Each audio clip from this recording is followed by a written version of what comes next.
Hey, this is Max. Welcome back to another CSR2 video. I'm here with the veteran Noob's account. We're going to take a look at where we're at and talk about the future. This is the next part of my adventures in CSR2.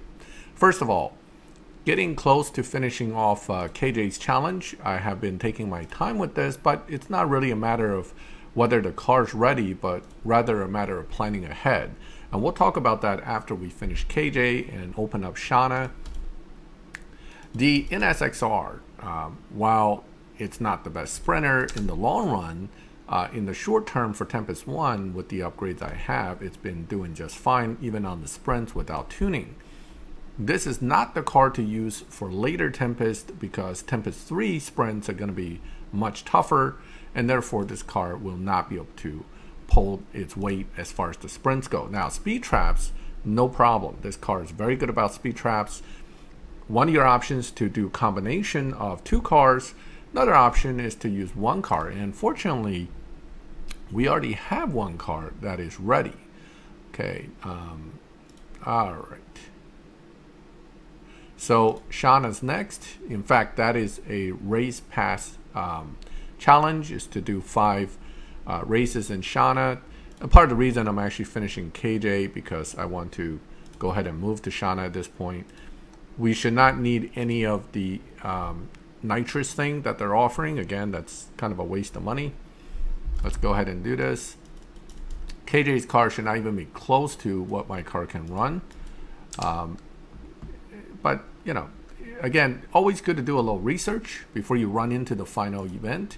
Remember, once you challenge Altea on the last race, you're going to go straight into the boss race for the boss car. It's a one-shot deal. Either you win it or you don't, and that's it. So don't rush into this without knowing that you're definitely ready and you'll win the boss car.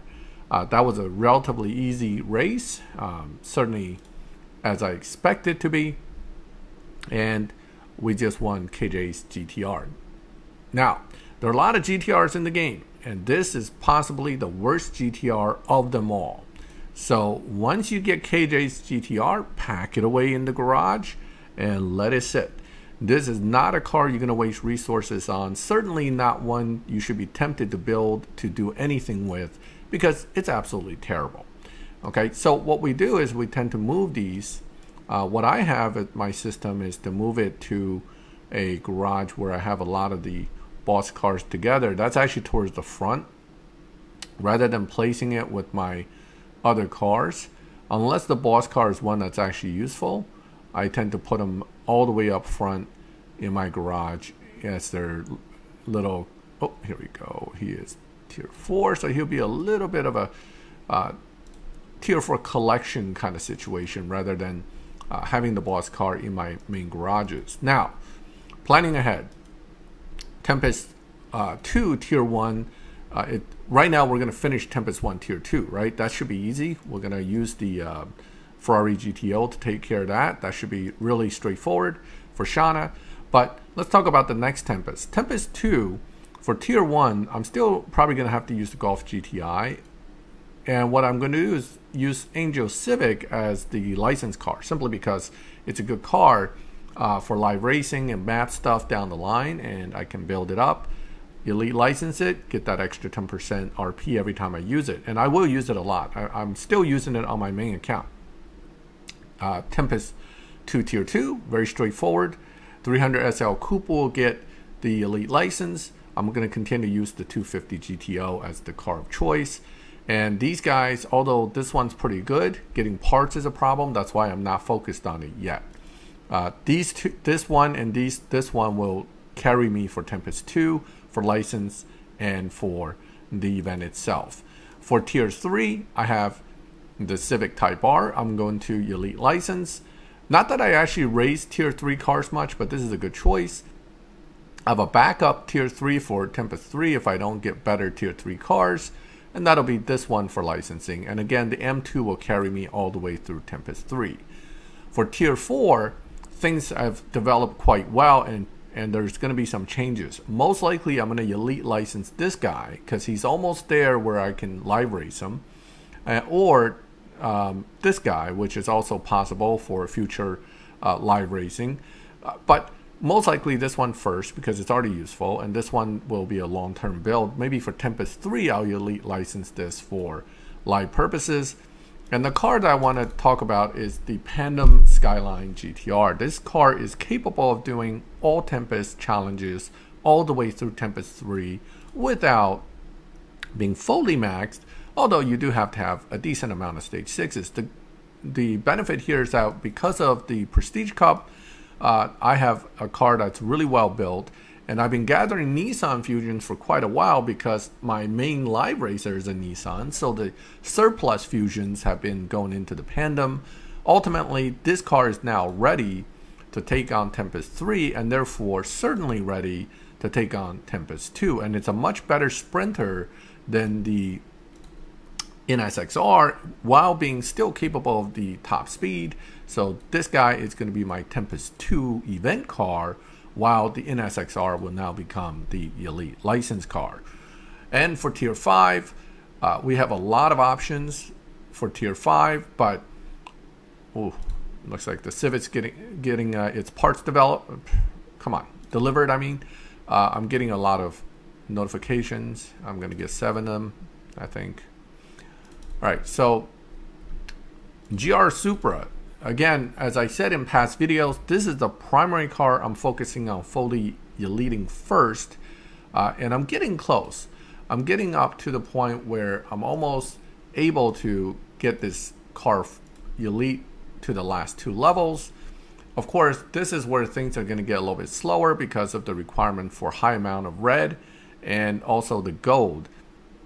Even if I were to get the red through other parts of elite tuner events that are on the map, once I click that next level, that final level is going to take a while. So I'm not in a rush. I will get it to elite 35 first before I start focusing widely on other elite tuner cars. This guy will carry me again all the way through Tempest 3, so I'm not worried about event car, just a matter of license car at this point. And the next one on my list to potentially license would be the Countach LPI 804, a decent live racer once you have the parts and the setup for it.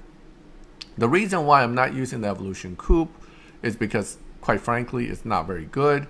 The elite tuner cars take a lot of work to get good, and again, not something I'm urgently wanting to elite. At this point, this car is more likely to benefit from the elite license than anything else in the near future. One of the viewers asked me in a past video comment, why do I keep so many of these guys around?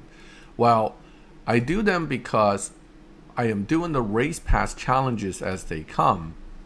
And one of the things is, oftentimes you will have race pass challenges to increase the elite levels of cars, to do 40 upgrades to any car, to have 15 upgrades of elite Tempest 3, or I mean not Tempest 3, tier 3 or better cars, and also elite levels of tier 2 or better cars. And those tier 1, tier 2 cars are there to do that for me. The other piece is sometimes it says get fusions, and if you don't have crates ready to go, you can just strip one of these that are already built and elite it to the point where you're not going to do any more with it, and boom, there's your fusions. You get all your fusions back. And there are challenges where you have to put green fusions in or blue fusions in.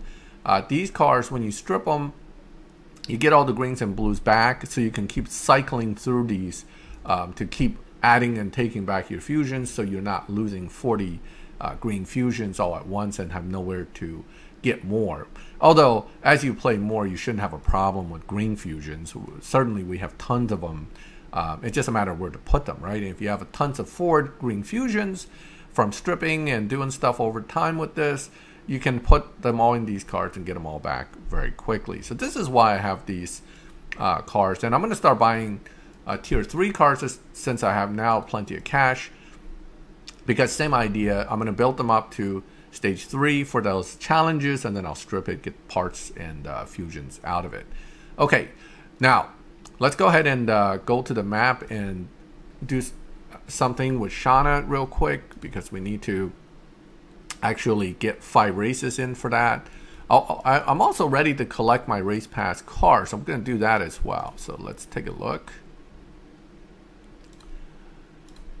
Yeah. Disgust you. That's wonderful. So Shauna's here.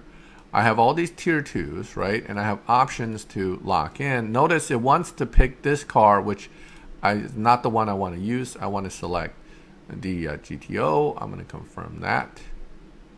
Okay, so this is the lock-in car. Be careful here. Once you lock this in, you're stuck with it. If you want to change the car, you're going to have to spend gold. So definitely do not rush to lock in a car. And definitely try not to click on the wrong car, which happens all the time to people. Once you click it, that's 400 gold. You're out trying to get it changed again.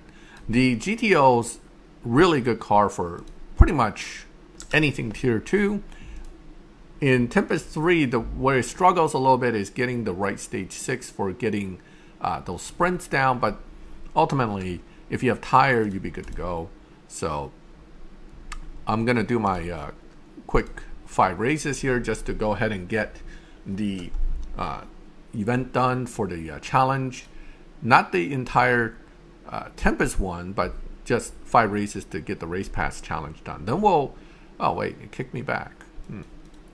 All right, in that case, let's not worry about it. I'm not gonna waste the time now to run all 5. So, but that's the challenge I'm doing. It's worth 40 points and has 12% reward bonus.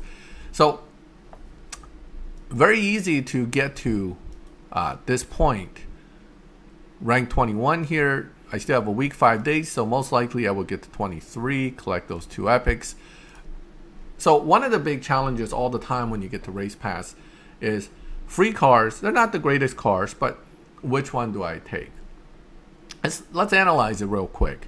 The Tuatara concept is known as a Dino Buster, but unfortunately it's only good for that really, and it's used here and there for lock-ins. SSC fusions are going to be real hard for new players. As tempting as it is just to have this car, I really don't see myself using this for quite a long time, even if I were to get it.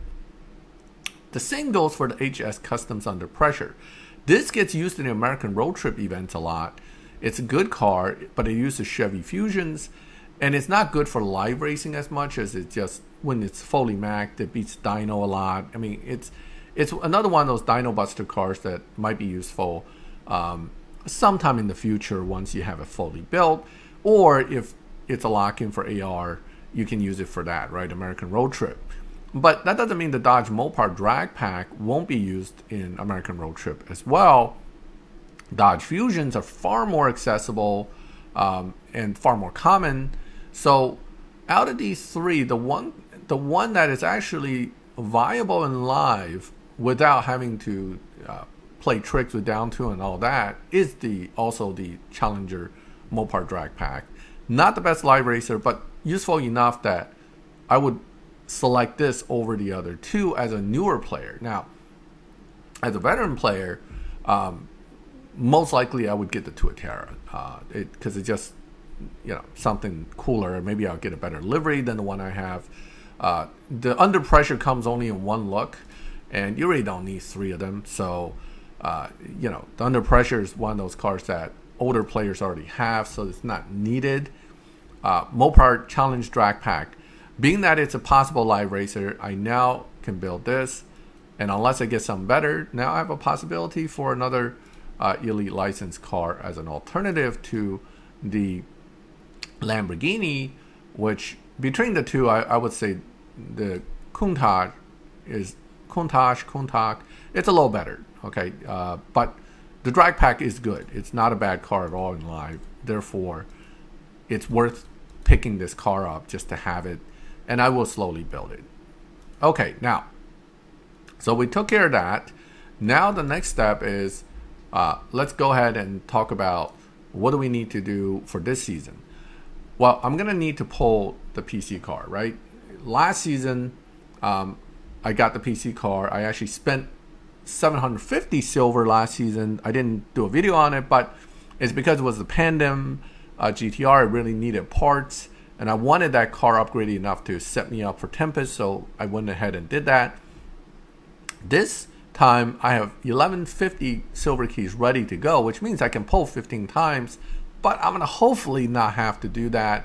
The other thing I'm looking at is I'm at 61 gold keys. I'm 9 gold keys away from 70, meaning guaranteed gold key pull cards in the future. Nothing here impressed me enough to want to even pull it.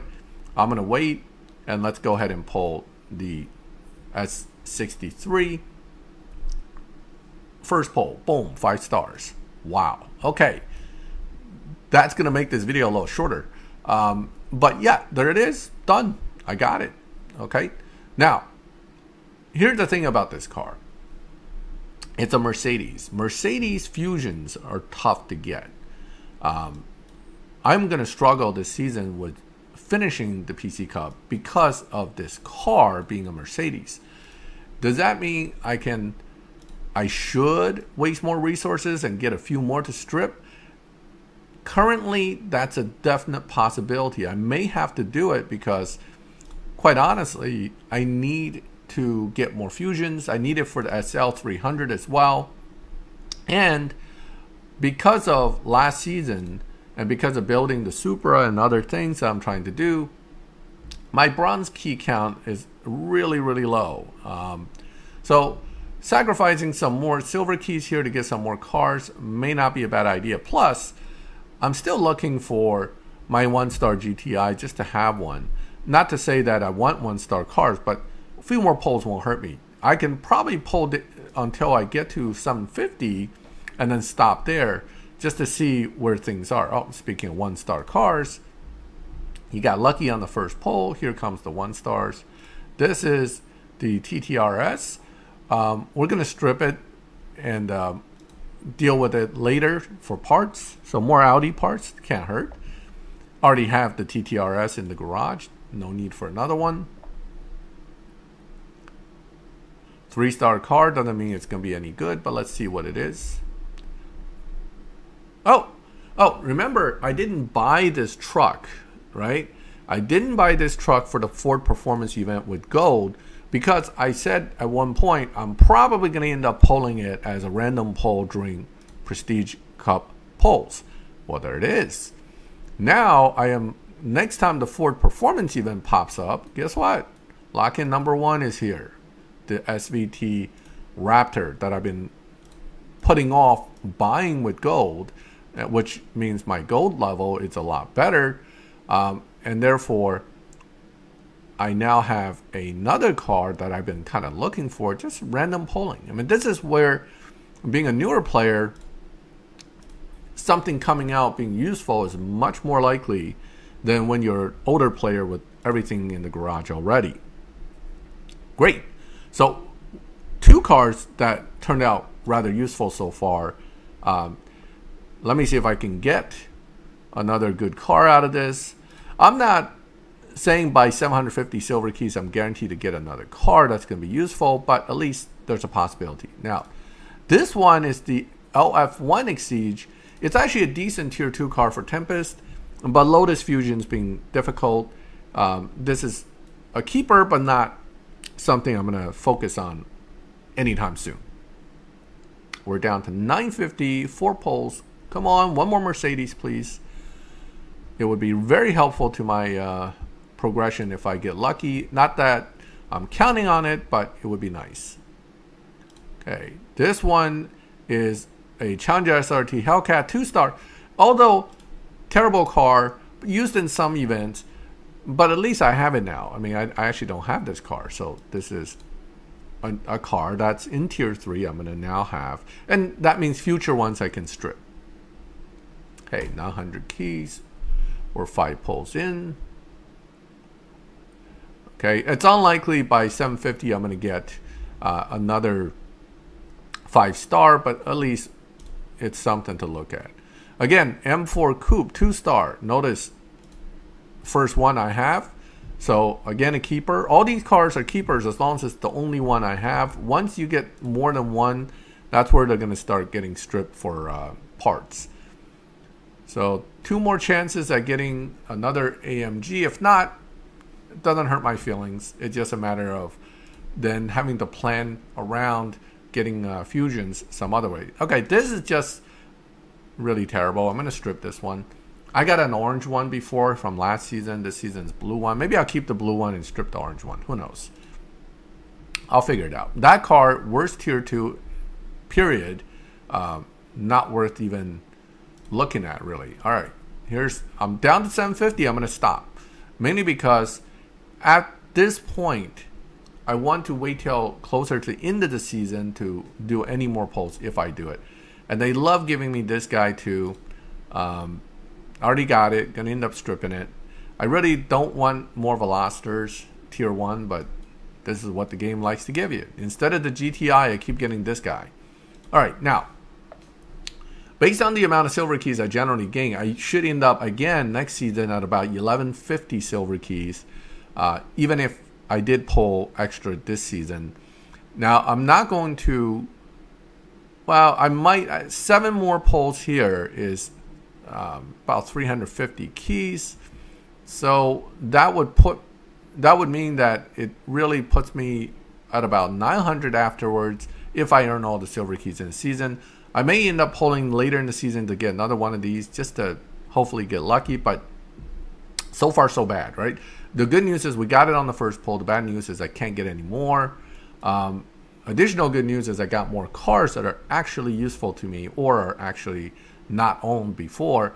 So not a complete loss as far as key pulls are concerned, and that kind of sets me up for moving forward.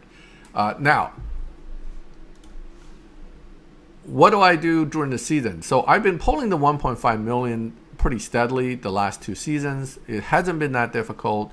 Do your cups, do your map, do whatever you got to do for these events to participate. This one, I have the 2 cars. This will be built a little bit, so I will do some showdown, not because I love it, but simply because resources. You get the parts that you need from it. Don't forget to do all your map stuff every day, and then also don't forget, even for Eternal Legends, locking in even 1 car gives me access to crates and parts. So it's always important to at least look at each event and get the free runs in and lock in the car as much as possible. Same with this. Even if the trophy count isn't high, and you probably will not get to 1400, the reality is having a car that can join the showdown can give you some rewards, and that again adds up over time. Every little bit counts when it comes to this kind of stuff. So next thing to do, for now, I'm going to run the prize cup. I'm going to do some live racing. I have to finish 5 races here for this. I got the AMG coupe, so rewards will slowly move forward. It looks like it says I have a reward that I haven't collected, but it looks like I collected everything, so I'm not too worried about that. So that's it. That is the current status of the Veteran Noob. Moving along quite well. I'm already set up for Tempest 2. So after this season, I'm going to jump right into Tempest 2. We'll elite license everything at once, and then we're going to move right into actually running Tempest 2. Now, Tempest 2 has greater challenges in the sense that you have much more limitations to the way you can use the car because of performance point limits on the build. So I think you guys will be more interested in seeing those videos when I get there, because I'm going to have to run the event while adjusting performance points with the cars I have. All right, well, that will end this video. This is where I am with the Veteran Noob account. It's moving along. Like I said, I'm quite happy where I am. I have good collection of cars. The Nissan GTR is still my primary live racer, and it's still stable in the 11.4, 11.6 range lobbies, and it's a good enough car to win when needed, and also for swap purposes when needed. So this is still holding its own, generating RP for me. Well, that concludes this video. Let me know what you think in the comments. If you like the video, leave a like. If you like my channel and you like this series, subscribe, hit the bell, and you get notified when I put up new videos. And as always, thank you for watching my videos. I'll catch you next time.